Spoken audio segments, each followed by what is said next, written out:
विद्यार्थी मित्रांनो, आपण फायनल अकाउंट या टॉपिकचा पान नंबर 37 वरील 6वा प्रॉब्लेम सोडवत आहोत. मागील तासाला आपण सॅलरीजपर्यंतचं पोस्टिंग केलेलं आहे आणि वरील ॲडजस्टमेंटसुद्धा आपण पूर्ण केलेली आहे. आता आपण त्यापुढे कंटिन्यू करूया. पुढे आहेत इन्शुरन्स इन ब्रॅकेट 9 मंथ्स ₹9,000. याचा अर्थ असा आहे की आपण विम्याचा हप्ता पेड केलेला आहे 9,000 रुपये एकूण, पण तो आपण फक्त 9 महिन्यांचाच पेड केलेला आहे. आपल्याला कंसामध्ये जी अतिरिक्त माहिती दिलेली आहे ती हिडन ॲडजस्टमेंट आहे. मग आता इन्शुरन्सचा आधी पोस्टिंग करूया. तो इफेक्ट येतो प्रॉफिट अँड लॉस अकाउंटच्या डेबिट साईडला. तो इनर कॉलमला घेऊया, कारण त्यावरती आपल्याला हिडन ॲडजस्टमेंट दिलेली आहे. इन्शुरन्स प्रॉफिट अँड लॉस अकाउंटच्या डेबिट साईडला 9,000 रुपये.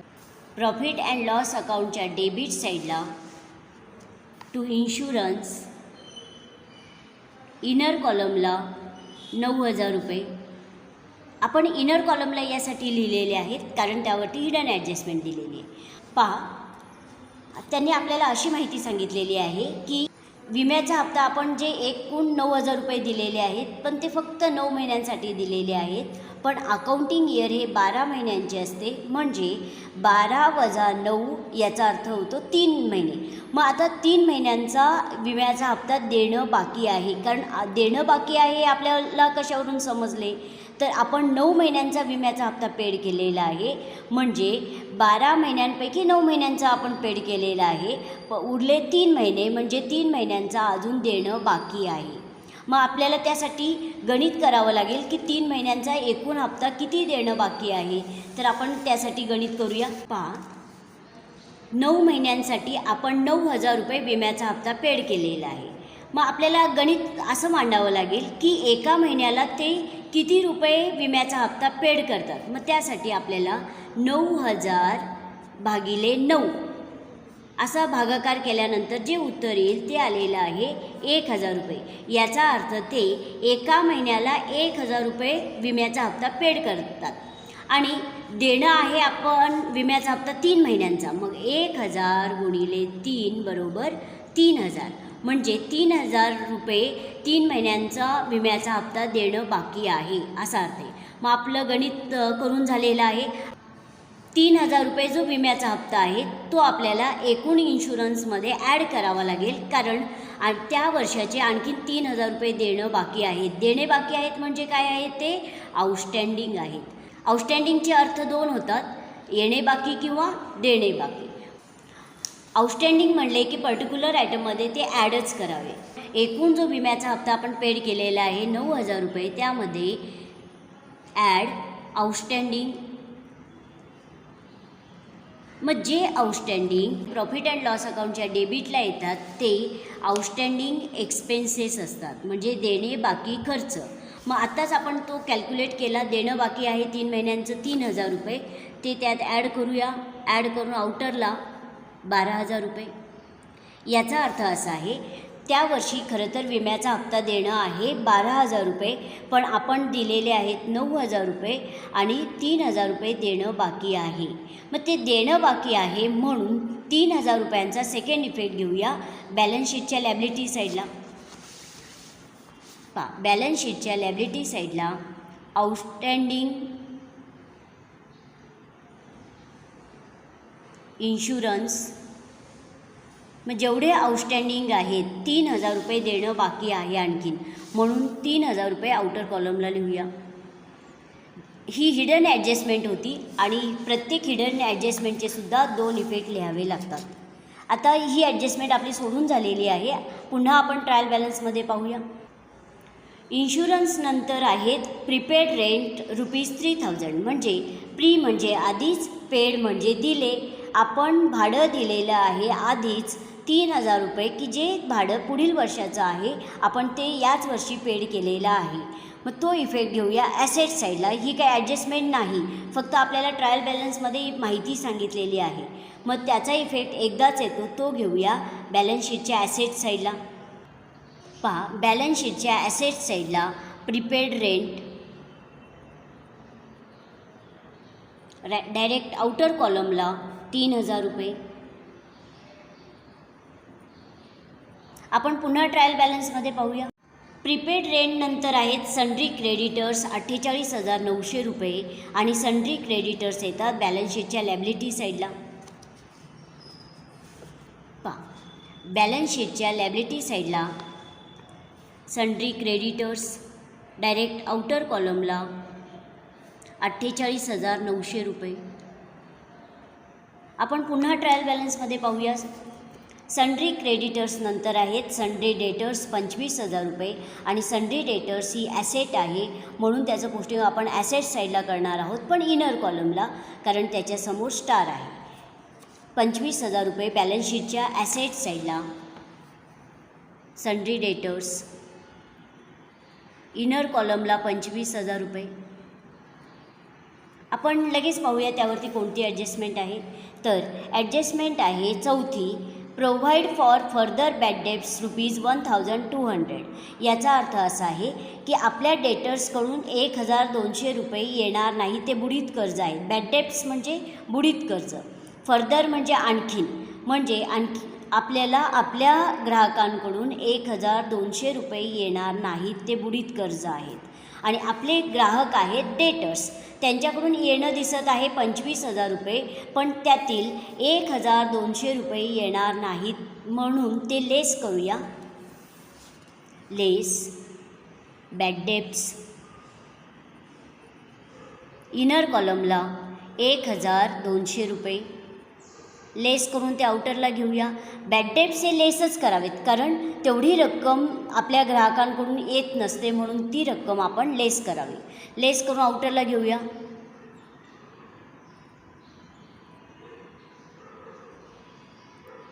उत्तर आलेलं आहे 23,800 रुपये.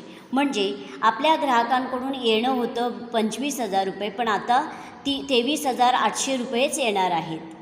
हा झाला बॅड डेब्ट्सचा फर्स्ट इफेक्ट. सेकंड इफेक्ट घेऊया प्रॉफिट अँड लॉस अकाउंटच्या डेबिट साईडला, कारण तेवढा लॉस आपल्याला सहन करावा लागत आहे 1,200 रुपये. आणि प्रॉफिट अँड लॉस अकाउंटच्या डेबिटला आपण इनडायरेक्ट एक्सपेन्सेस अँड लॉसेस नोंदवत असतो. To bad debts direct outer कॉलमला 1,200 रुपये. आपल्या चौथ्या ॲडजस्टमेंटचं दोनदा पोस्टिंग झालेलं आहे म्हणून मी चौथ्या ॲडजस्टमेंटला खूण करत आहे. आपण पुन्हा ट्रायल बॅलन्समध्ये पाहूया. सन्ड्री डेटर्स नंतर आहेत पोस्टेज 1,700 रुपये आणि पोस्टेज येतात प्रॉफिट अँड लॉस अकाउंटच्या डेबिट साईडला. डायरेक्ट आउटर कॉलमला लिहूया. प्रॉफिट अँड लॉस अकाउंटच्या डेबिट साईडला टू पोस्टेज डायरेक्ट आउटर कॉलमला 1,700 रुपये. आपण पुन्हा ट्रायल बॅलन्समध्ये पाहूया. पोस्टेज नंतर आहेत फ्रीहोल्ड प्रिमायसेस 17,300 रुपये. याचा अर्थ ती ॲसेट आहे की स्वमालकीची मालमत्ता, आणि ही मालमत्ता असल्यामुळे आपण त्याचा इफेक्ट लिहूया बॅलन्स शीटच्या ॲसेट साईडला, कारण ही ॲसेट आहे 17,300 रुपयांची. डायरेक्ट आउटर कॉलमला लिहूया कारण त्याच्यासमोर स्टार नाही. बॅलन्स शीटच्या ॲसेट साईडला freehold premises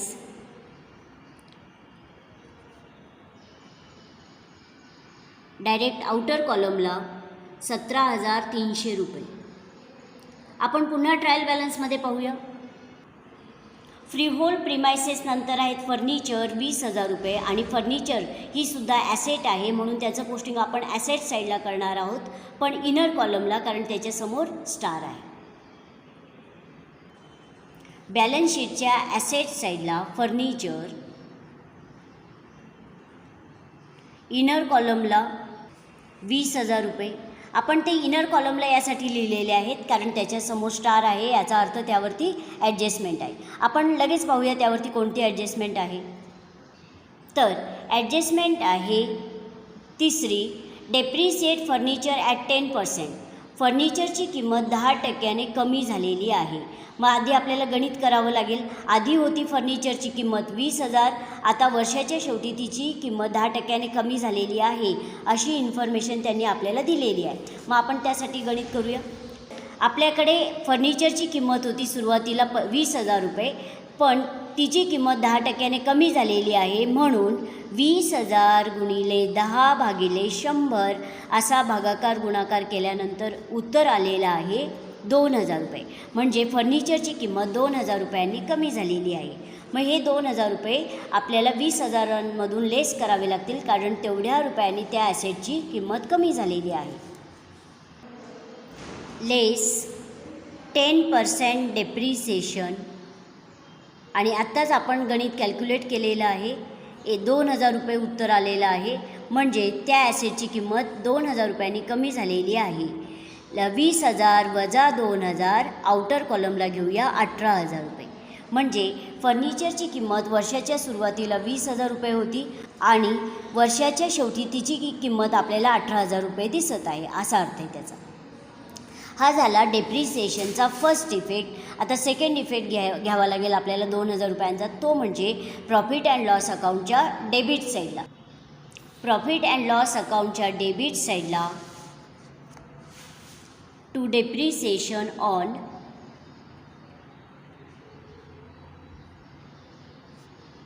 furniture, direct outer कॉलमला 2,000 रुपये.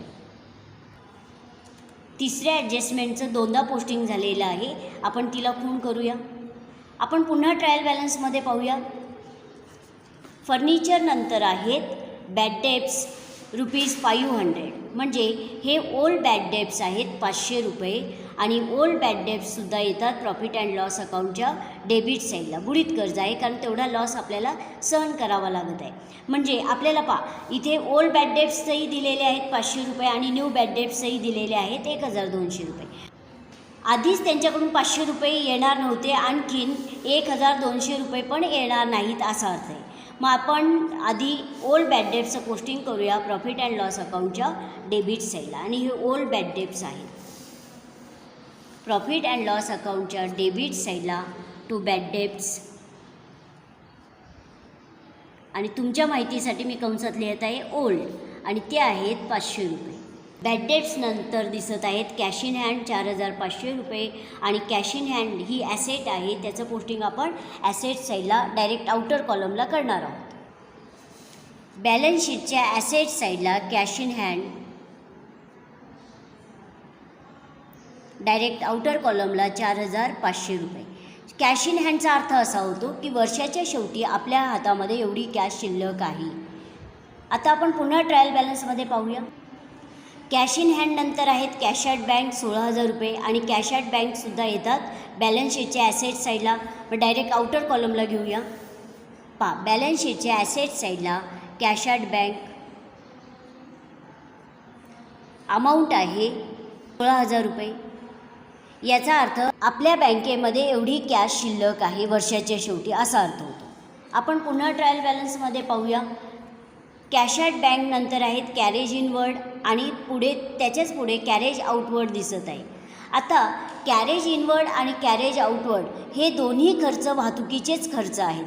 फक्त बदल असा आहे की कॅरेज इनवर्ड हा असा वाहतुकीचा खर्च आहे की जेव्हा आपण कच्च्या मालाची खरेदी करतो आणि तो माल आपल्या कारखान्यापर्यंत, आपल्या दुकानापर्यंत किंवा आपल्या गोदामापर्यंत आणण्यासाठी जो काही वाहतुकीचा खर्च केलेला असतो तो खर्च म्हणजे कॅरेज इनवर्ड होईल. आता त्याच्या विरुद्ध कॅरेज आउटवर्ड हाही वाहतुकीचाच खर्च आहे, पण असा खर्च आहे की जेव्हा आपला माल तयार होतो कारखान्यामध्ये, मग कारखान्यामध्ये तयार झालेला माल आपल्याला रेल्वे स्थानकापर्यंत, बस स्थानकापर्यंत किंवा बंदरापर्यंत नेण्यासाठी जो काही वाहतुकीचा खर्च आलेला आहे तो खर्च म्हणजे कॅरेज आउटवर्ड होईल. मग आता कॅरेज इनवर्ड येतात ट्रेडिंग अकाउंटच्या डेबिट साईडला आणि कॅरेज आउटवर्ड येतात प्रॉफिट अँड लॉस अकाउंटच्या डेबिट साईडला. आधी पोस्टिंग करूया आपण कॅरेज इनवर्डचं 800 रुपये ट्रेडिंग अकाउंटच्या डेबिट साईडला. ट्रेडिंग अकाउंटच्या डेबिट साईडला to carriage inward direct outer कॉलमला 800 रुपये. पुन्हा आपण ट्रायल बॅलन्समध्ये पाहूया. कॅरेज इनवर्ड नंतर आहेत कॅरेज आउटवर्ड 1,700 रुपये आणि कॅरेज आउटवर्ड येतात प्रॉफिट अँड लॉस अकाउंटच्या डेबिट साईडला. प्रॉफिट अँड लॉस अकाउंटच्या डेबिट साईडला 2 कॅरेज आउटवर्ड आणि कॅरेज आउटवर्ड आहेत 1,700 रुपये आउटर कॉलमला. कॅरेज आउटवर्ड नंतर आहेत स्टॉक 22,500 रुपये. हे स्टॉक ओपनिंग स्टॉक आहेत आणि ओपनिंग स्टॉक येतात ट्रेडिंग अकाउंटच्या डेबिट साईडला. ट्रेडिंग अकाउंटच्या डेबिट साईडला 2 आपण एक ट्रेडिंग अकाउंटच्या डेबिट साईडला आपण एक ओळ जागा सोडली होती. 2 ओपनिंग स्टॉक डायरेक्ट आउटर कॉलमला 22,500 रुपये. ओपनिंग स्टॉकचा अर्थ असा होतो की वर्षाच्या सुरुवातीला असलेला मालाचा साठा. ओपनिंग स्टॉक नंतर आहेत रिटर्न्स आणि रिटर्न्सच्या समोर बरोबरची खूण आहे, याचा अर्थ रिटर्न्सचं पोस्टिंग झालेलं आहे. आता पुढे जाऊया. वेजेस 3,100 रुपये वेजेस येतात ट्रेडिंग अकाउंटच्या डेबिट साईडला. ट्रेडिंग अकाउंटच्या डेबिट साईडला 2 वेजेस डायरेक्ट आउटर कॉलमला 3,100 रुपये. आपण पुन्हा ट्रायल बॅलन्समध्ये पाहूया. वेजेस नंतर आहेत आउटस्टँडिंग वेजेस 1,600 रुपये आणि आउटस्टँडिंग वेजेस येतात बॅलन्स शीटच्या लॅबिलिटी साईडला. बॅलन्स शीटच्या लॅबिलिटी साईडला आउटस्टँडिंग वेजेस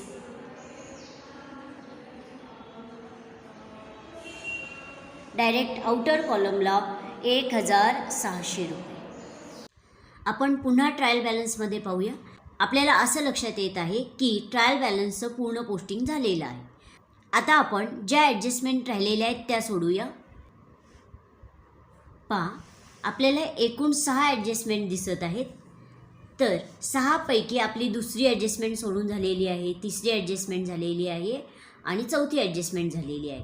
याचा अर्थ पहिली, 5वी आणि 6वी ॲडजस्टमेंट आता आपल्याला सोडवायची आहे. आधी आपण क्लोजिंग स्टॉक ही पहिली ॲडजस्टमेंट सोडूया. क्लोजिंग स्टॉक ₹30,000 म्हणजे मालाचा शिल्लक साठा. न विकला गेलेला माल म्हणजे क्लोजिंग स्टॉक आणि क्लोजिंग स्टॉकचेही 2 इफेक्ट येतात. फर्स्ट इफेक्ट येतो ट्रेडिंग अकाउंटच्या क्रेडिट साईडला आणि सेकंड इफेक्ट येतो बॅलन्स शीटच्या ॲसेट साईडला. चला मग फर्स्ट इफेक्ट लिहूया. ट्रेडिंग अकाउंटच्या क्रेडिट साईडला बाय क्लोजिंग स्टॉक आणि क्लोजिंग स्टॉक आहेत 30,000 रुपयांचे. हा झाला क्लोजिंग स्टॉकचा फर्स्ट इफेक्ट. सेकंड इफेक्ट येतो बॅलन्स शीटच्या ॲसेट साईडला. डायरेक्ट आउटर कॉलमला लिहूया आपण. क्लोजिंग स्टॉक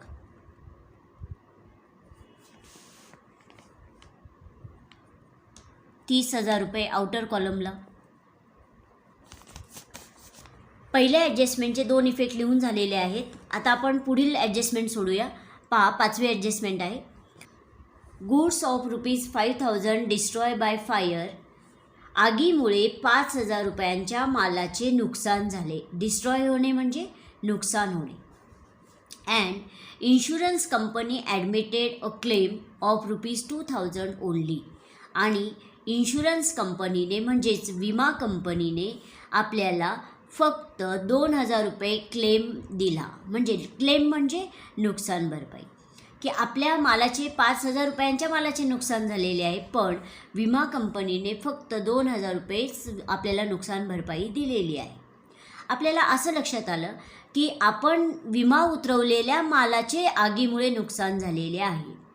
मग विमा उतरवलेल्या मालाचे आगीमुळे, चोरीमुळे किंवा अपघातामुळे नुकसान झाले तर विमा कंपनी आपल्याला नुकसान भरपाई देते आणि अशा वेळेस आपल्याला त्या ॲडजस्टमेंटचे 3 इफेक्ट लिहावे लागतात.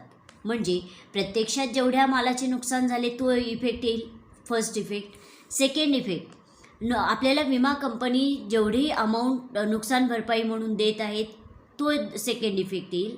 आणि आपल्याला प्रत्यक्षात जेवढा लॉस सहन करावा लागला तो तिसरा इफेक्ट येईल. म्हणजेच 5,000 रुपयांचे नुकसान झाले, पण 5,000 रुपयांपैकी फक्त 2,000 रुपये विमा कंपनीने आपल्याला नुकसान भरपाई दिली. म्हणजे 5,000 वजा 2,000 3,000 रुपयांचा आपल्याला लॉस सहन करावा लागला. मग आपल्याला जेवढा लॉस सहन करावा लागला हा तिसरा इफेक्ट आपल्याला लिहावा लागेल. चला तर मग आपण एक एक इफेक्ट लिहूया. प्रत्यक्षात जेवढ्या मालाचे नुकसान झाले तो इफेक्ट लिहूया ट्रेडिंग अकाउंटच्या क्रेडिट साईडला. ट्रेडिंग अकाउंटच्या क्रेडिट साईडला by goods destroy by fire, आगीमुळे मालाचे नुकसान झाले. मग एकूण मालाचे नुकसान झालेले आहे 5,000 रुपयांचे. विमा कंपनीने आपल्याला जेवढी नुकसान भरपाई दिली तो इफेक्ट लिहूया बॅलन्स शीटच्या ॲसेट साईडला. बॅलन्स शीटच्या ॲसेट साईडला इन्शुरन्स क्लेम,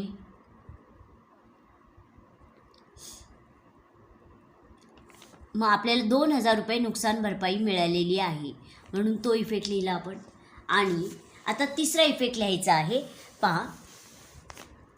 5,000 वजा 2,000 म्हणजे आपल्याला प्रत्यक्षात 3,000 रुपये लॉस सहन करावे लागले म्हणून तो इफेक्ट लिहूया प्रॉफिट अँड लॉस अकाउंटच्या डेबिट साईडला. कारण प्रॉफिट अँड लॉस अकाउंट हे एक नॉमिनल अकाउंट आहे आणि नॉमिनल अकाउंटच्या नियमाप्रमाणे प्रॉफिट अँड लॉस अकाउंटच्या डेबिट साईडला आपण एक्सपेन्सेस अँड लॉसेस नोंदवत असतो, इनडायरेक्ट एक्सपेन्सेस अँड लॉसेस. मग तो इफेक्ट लिहूया प्रॉफिट अँड लॉस अकाउंटच्या डेबिट साईडला to loss by fire. Amount आहे 3,000 रुपये म्हणजे आपल्याला प्रत्यक्षात 3,000 रुपयांचा लॉस सहन करावा लागला. आपली 5वी ॲडजस्टमेंट पूर्ण झालेली आहे, तिला मी खून करत आहे. आता शेवटची इन्फॉर्मेशन वाचूया. Shreyas and Mrinal are sharing profits and losses in the ratio of 2:1. की श्रेयस आणि मृणाल यांचा प्रॉफिट शेअरिंग रेशो आहे 2:1. म्हणजे त्यांना जो नेट प्रॉफिट किंवा नेट लॉस होईल तो ते 2:1 या रेशोमध्ये वाटून घेतात. म्हणजे ही आपल्याला फक्त इन्फॉर्मेशन दिलेली आहे. मग जेव्हा आपण नेट प्रॉफिट किंवा नेट लॉस होईल तो आपण 2:1 या रेशोमध्ये वाटून देणार आहोत. म्हणजे आपल्याला असं लक्षात येत आहे की प्रॉब्लेमचं पूर्ण पोस्टिंग झालेलं आहे. आता आपल्याला प्रॉब्लेम टॅली करायचा आहे. मग प्रॉब्लेम टॅली करण्यासाठी सर्वात प्रथम ट्रेडिंग अकाउंट क्लोज करायचं आहे आपल्याला, त्यानंतर प्रॉफिट अँड लॉस अकाउंट, त्यानंतर पार्टनर्स कॅपिटल अकाउंट आणि सर्वात शेवटी आपल्याला बॅलन्स शीट क्लोज करायची आहे. मग आधी आपण ट्रेडिंग अकाउंट क्लोज करणार आहोत. मग ट्रेडिंग अकाउंट क्लोज करण्याआधी आपलं पोस्टिंग जिथे झालेलं आहे कमीत कमी 1 ते 2 ओळी जागा सोडून आधी बेरजेच्या रेघा ओढून घेऊया.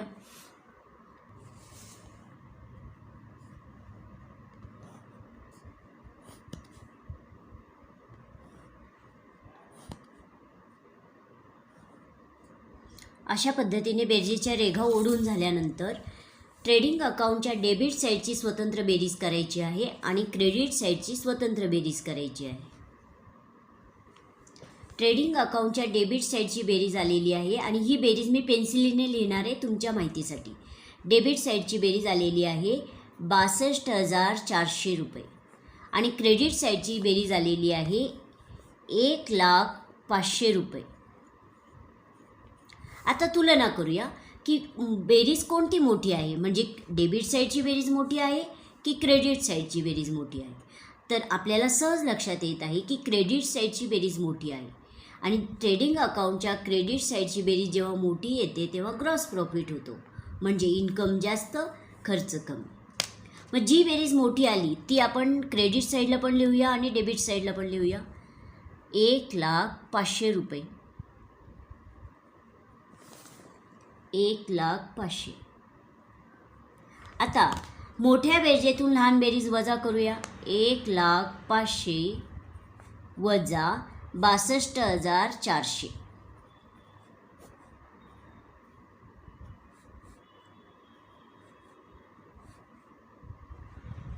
उत्तर आलेलं आहे 38,100 रुपये.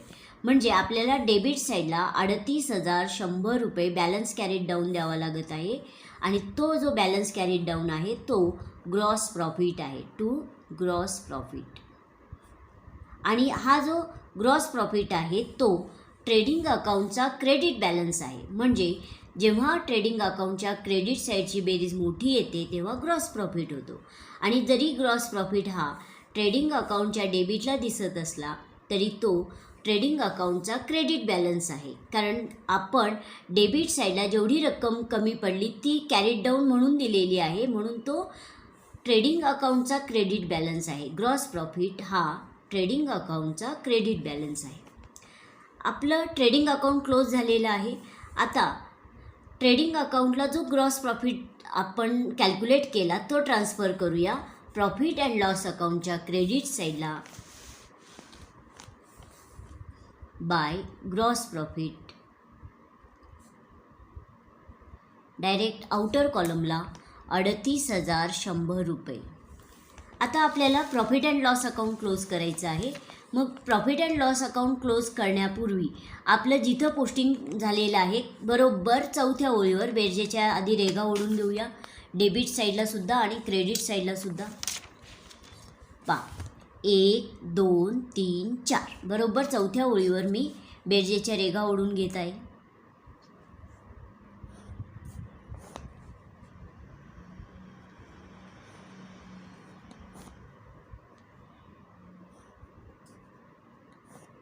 बेरजेच्या रेघा ओढून झाल्यानंतर प्रॉफिट अँड लॉस अकाउंटच्या डेबिट साईडची आपल्याला स्वतंत्र बेरीज करायची आहे आणि क्रेडिट साईडची स्वतंत्र बेरीज करायची आहे. प्रॉफिट अँड लॉस अकाउंटच्या डेबिट साईडची बेरीज आलेली आहे 32,100 रुपये आणि क्रेडिट साईडची बेरीज आलेली आहे क्रेडिट साईडला फक्त एकच अमाऊंट आहे 38,100, ती आलेली आहे. क्रेडिट साईडची बेरीज 38,100. आता तुलना करूया की डेबिट साईडची बेरीज मोठी आहे की क्रेडिट साईडची.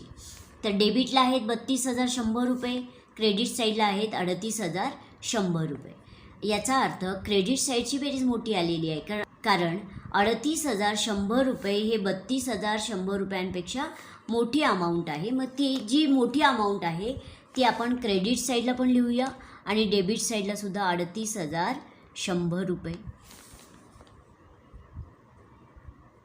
जेव्हा प्रॉफिट अँड लॉस अकाउंटच्या क्रेडिट साईडची बेरीज मोठी येते तेव्हा नेट प्रॉफिट होतो, म्हणजे इन्कम जास्त खर्च कमी असा अर्थ होतो.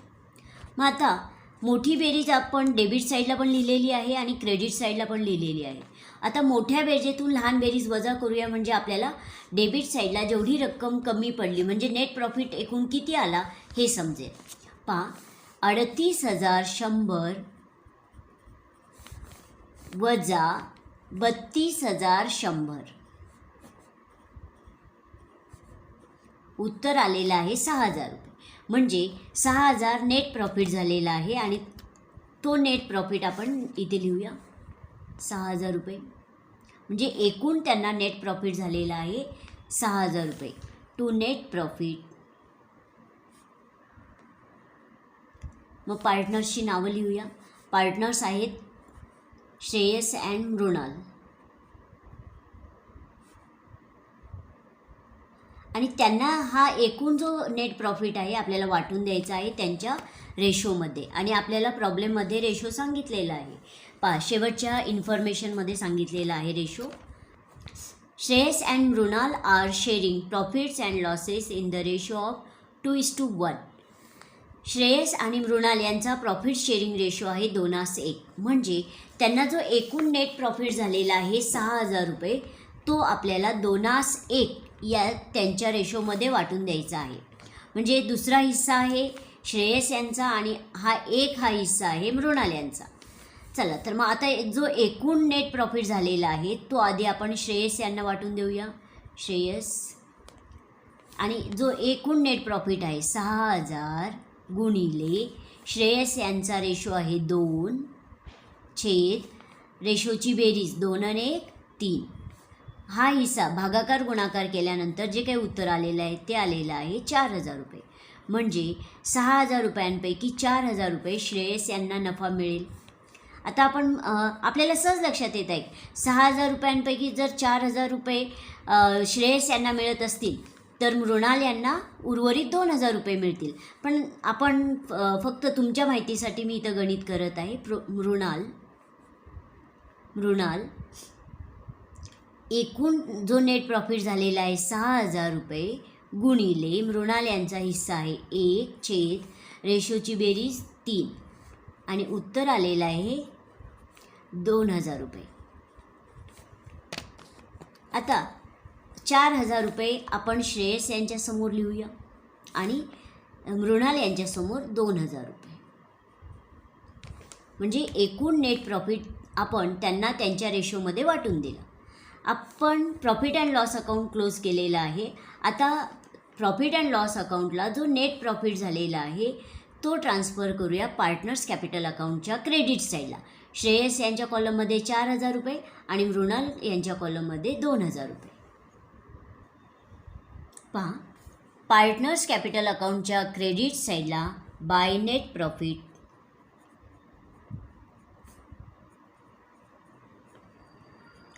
श्रेयस यांच्या कॉलममध्ये 4,000 रुपये आणि मृणाल यांच्या कॉलममध्ये 2,000 रुपये. आपण आता पार्टनर्स कॅपिटल अकाउंट क्लोज करणार आहोत. मग पार्टनर्स कॅपिटल अकाउंट क्लोज करण्यापूर्वी आधी आपण बेरजेच्या रेघा ओढून घेऊया. मग जिथं आपलं पोस्टिंग झालेलं आहे कमीत कमी 1 ते 2 ओळी जागा सोडून आधी आपण डेबिट साईडला आणि क्रेडिट साईडला बेरजेच्या रेघा ओढून घेऊया.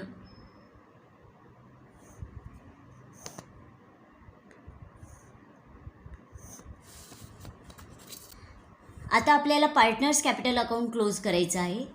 मग आधी आपण मृणाल यांचा अकाउंट क्लोज करूया. मृणाल यांच्या डेबिट साईडला कोणतीही अमाऊंट नाही आणि क्रेडिट साईडला आहेत 20,000 + 2,000. याचा अर्थ क्रेडिट साईडचीच बेरीज मोठी आली. मग ती आली 22,000 रुपये. मग जी बेरीज मोठी आली ती मी डेबिटला पण लिहिणार 22,000 रुपये. आपण बेरजेत तर लिहिलेले आहेत 22,000 रुपये, पण आपल्याला पूर्णच्या पूर्ण रक्कम आपल्याला कॅरीड डाऊन द्यावी लागत आहे डेबिट साईडला, कारण डेबिट साईडला कोणतीही अमाऊंट नाही. म्हणून सर्वच्या सर्व रक्कम आपण कॅरीड डाऊन इथे देणार आहोत. हे झालं मृणाल यांचं अकाउंट क्लोज. आता श्रेयस यांचं अकाउंट क्लोज करूया. श्रेयस यांच्या डेबिट साईडला कोणतीही अमाऊंट नाही. क्रेडिट साईडला आहेत 35,000 + 4,000. उत्तर आलेलं आहे 39,000. म्हणजे बेरीज आली 39,000. जी बेरीज आली ती आपण डेबिट साईडला पण लिहूया 39,000 रुपये. याचा अर्थ श्रेयस यांच्या अकाउंटला सुद्धा डेबिट साईडला आपल्याला पूर्णच्या पूर्ण रक्कम कॅरीड डाऊन द्यावी लागत आहे, कारण त्यांच्याही अकाउंटमध्ये डेबिट साईडला कोणतीही अमाऊंट नाही. टू बॅलन्स कॅरीड डाऊन 39,000 रुपये. हे त्यांचं कॅपिटल आहे 39,000 आणि 22,000. ते ट्रान्सफर करूया बॅलन्स शीटच्या लॅबिलिटी साईडला. पार्टनर्स कॅपिटल अकाउंट,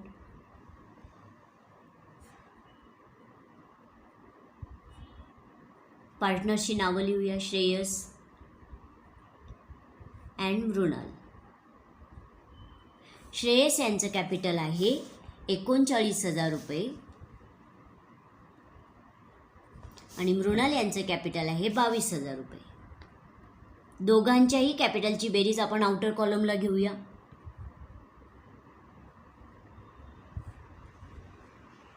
उत्तर आलेलं आहे 61,000 रुपये. म्हणजे दोघांचेही कॅपिटल मिळून एकूण 61,000 रुपये आहे. आता आपल्याला बॅलन्स शीट क्लोज करायची आहे आणि बॅलन्स शीटचं वैशिष्ट्य असं आहे की बॅलन्स शीटच्या लॅबिलिटी साईडची बेरीज आणि ॲसेट साईडची बेरीज समान येते आणि जर समान आली नाही तर आपलं उत्तर कुठेतरी चुकलेलं आहे असे समजावे. जेव्हा बॅलन्स शीटच्या लॅबिलिटी साईडची बेरीज आणि ॲसेट साईडची बेरीज समान येते तेव्हा आपण तो प्रॉब्लेम टॅली झाला असे म्हणतो. चला तर मग आता आपण प्रॉब्लेम टॅली करूया. आपण प्रॉब्लेम टॅली करण्यापूर्वी जिथं आपलं पोस्टिंग झालेलं आहे कमीत कमी 1 ते 2 ओळी जागा सोडून लॅबिलिटी साईडला आणि ॲसेट साईडला आधी बेरजेच्या रेघा ओढून घेणार आहोत.